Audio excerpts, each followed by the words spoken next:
All right, y'all, I'm back with another video. It's been a while now, but that's because I had to rest and I just want to make sure I'm pouring the real into you instead of something that I could just pull out a hat or something like that. And so over these last about week and a half, 2 weeks, I've been dealing with patience. I've been dealing with my attitude, and God has really been showing me a lot about how I thought that I was so far in being patient. I thought I was so good at being a communicator, but there's still certain areas in my life or certain triggers that show me that there's more work to be done. And so I started becoming a little frustrated over that. So I'm like, Lord, how do I work in the environment of teaching people about emotions, and I still haven't captured or conquered this all the way? And so God brought me to a scripture, and let me see, because I got my notes for this, y'all, because it was like I asked a question and he would answer it a couple of days later. I asked a question, he answered a couple of days later. So the first scripture that he gave me was James 1:2. It says, "My brethren, count it all joy when you fall into various trials, knowing that the testing of your faith produces patience." So last week on June 3rd, it was a special day for me. I decided to walk with the Lord in a new way, in a different way, and to discover what that looks like for me. And as soon as I said yes, then in comes the trials and tribulations. And I'm like, this does not make any sense, Lord. How do I say yes and now I'm starting to get trials, or it feels like I'm going backwards, right? So I continue on reading James 1:2, and here's what it says next, right? After the next part, it says, "If any of you lacks wisdom, let him ask in faith with no doubting, for he who doubts is like a wave of the sea driven and tossed by the wind." So it's saying when you do get approached with trials and tribulations and things that challenge who you are or who you thought you were and who you're becoming, it says you should rejoice in that, right? And if you feel like you're in a situation where you don't know how to get through it, ask God for the wisdom. Lord, how do I get through this? How do you want me to conquer this area of my life? How do you want me to overcome these challenges, right? But he said, don't ask for the wisdom and then not believe, right? And this right here really, it really was like a highlighted item for me, because my mom, I said something, she was like, don't be double-minded, like, and I'm like, what does that mean? And then then the Lord pulls me here, right? So then so the Lord is talking about when you ask these things, when you ask for wisdom, trust that God will give you wisdom. Don't be tossed back and forth like the sea. Like, maybe he will, maybe he won't, maybe he's going to give me the answer, maybe he won't. Once we ask God for something, we should rest in understanding that he's already working out the answer for us, right?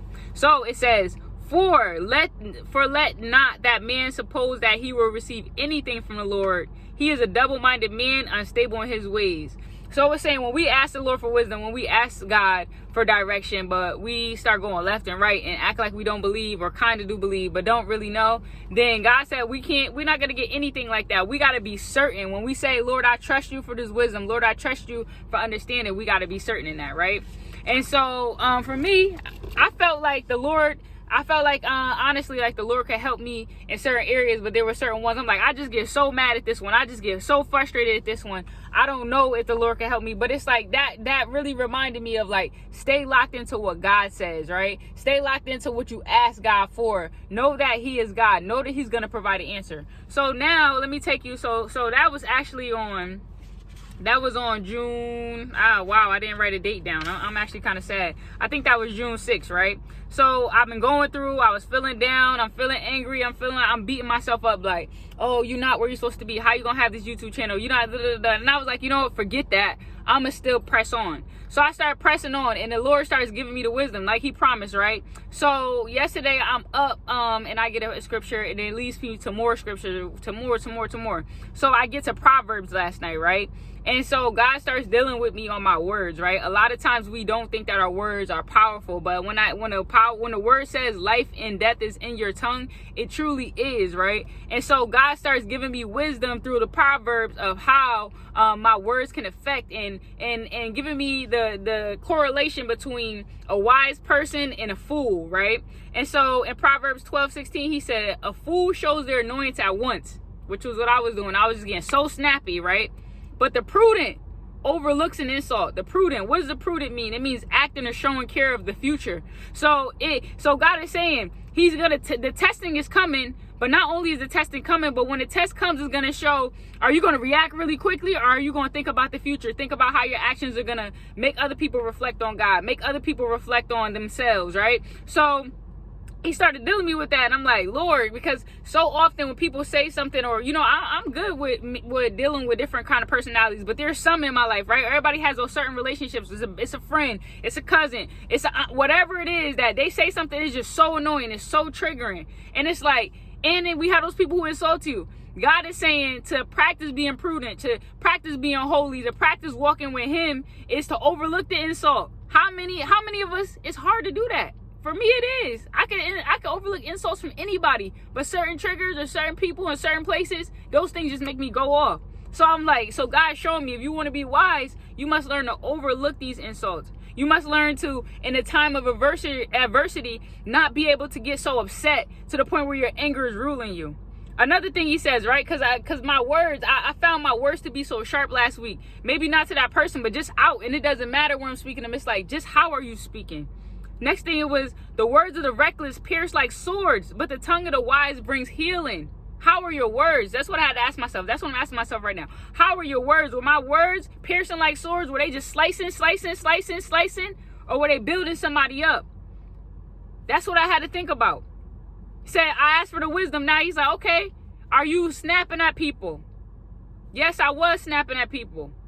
Are you cutting people down with your words? Are you being careful and meticulous about how you're using these words to build people up, regardless to how they are treating you, regardless to how they're showing up? How are you using your words? And that's what I had to ask myself. The last thing, I kept saying, oh, Lord, you know, like I feel like I was going through anxiety. I'm going on social media. Everybody else feel like they're going through anxiety. I'm interacting with people I know. They feel like they're going through. I don't know what was going on these last week or week and a half or so, or not. Yeah, since about Monday, Tuesday, I don't know what was going on in the earth, right? But then I look in the word, it says anxiety weighs down the heart, but a kind word cheers it up. And I was like, wow. In a time of anxiety, our words have power to lift those around you out of anxiety, to lift yourself up out of anxiety. But they also have the role to put somebody in anxiety. Anxiety weighs down the heart, but the kind words cheer it up. So it was like, this week, God was dealing with me with my words. How am I speaking to people? How am I speaking about people? How am I speaking about situations? How am I reacting to situations? This is the wisdom that God imparted in me. So I don't know. I thought I was going to get up here. I don't really know what I was going to get up here and get for the video. But today, that's what I wanted to share. So if you're dealing with situations that's testing you, if you're dealing with situations that you feel like you short-tempered, just know that God says rejoice in those moments. For there are moments for you to gain patience, because you need patience from where you're going. And so we must search the wisdom. And as we search the wisdom, God tells us, stop being so annoyed really quickly by those people. If you find that you get annoyed in a certain area of life or a certain thing or a certain person, then you need to rest on that and see what is it, and practice how you can have patience in those moments. This is, like I said, I'm speaking to myself. If you feel like your words are chopping people down, you need to rest on that and decide how are you going to bring healing. And that was another thing that was coming up. I was like, I don't know. I wanted to make sure. And honestly, this is why it takes me so long to make these videos, because I want to make sure that I'm not creating a YouTube channel that feels like it's breaking people. I don't want my words to break people. I want to be selective about my words. For so long, I thought I could just say something. Sometimes I'll just say a comment and it'll land on somebody and they'll be like, oh, I took this from it, or it hurt me like this, or it did this to me, or I reacted this way. I don't want to be a person who creates a YouTube channel like this. I want my words to bring healing. And so what I'm trying to say is, y'all, we got to be patient. We also got to be mindful of our words and what we speak. Because the true fruits of God is kindness, is joy, is peace. And if we're not acting out of that space, then we're on another team, we're on another side. And so that really brought healing to me, because I felt like God answered my questions of just like, slow down. Don't get so upset when people insult you. Don't be so quick to just use your words to cut down and be like, oh, I had enough, and now ting, ting, ting, ting, ting, ting, ting, and start cutting. Use your words to lift somebody out of anxiety. If somebody's coming at you with an attitude, it's not for us to get an attitude back. It's for us to take the opportunity to receive it. Give grace. and speak life into them outside of anxiety. That's why we as humans, we seek God, but we also seek community, because in those communities we're healed by others pouring into us, by others speaking positivity into us. And so that was the message for today. How is our tongue? And then also, don't beat yourself up if you're always going to be getting there. You're always going to be getting somewhere. Don't beat yourself up, but be mindful of how your tongue is. Be mindful of how you take on tests when tests are coming.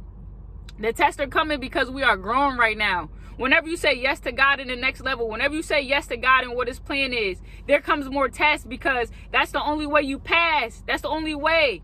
If we never had a test from kindergarten to 8th grade, how would they know we're ready for high school? There has to be tests. And so we must embrace these tests, be patient with these tests, and be mindful of our words and how we speak in these tests. I would go into Job in his situation, but that's a whole nother story.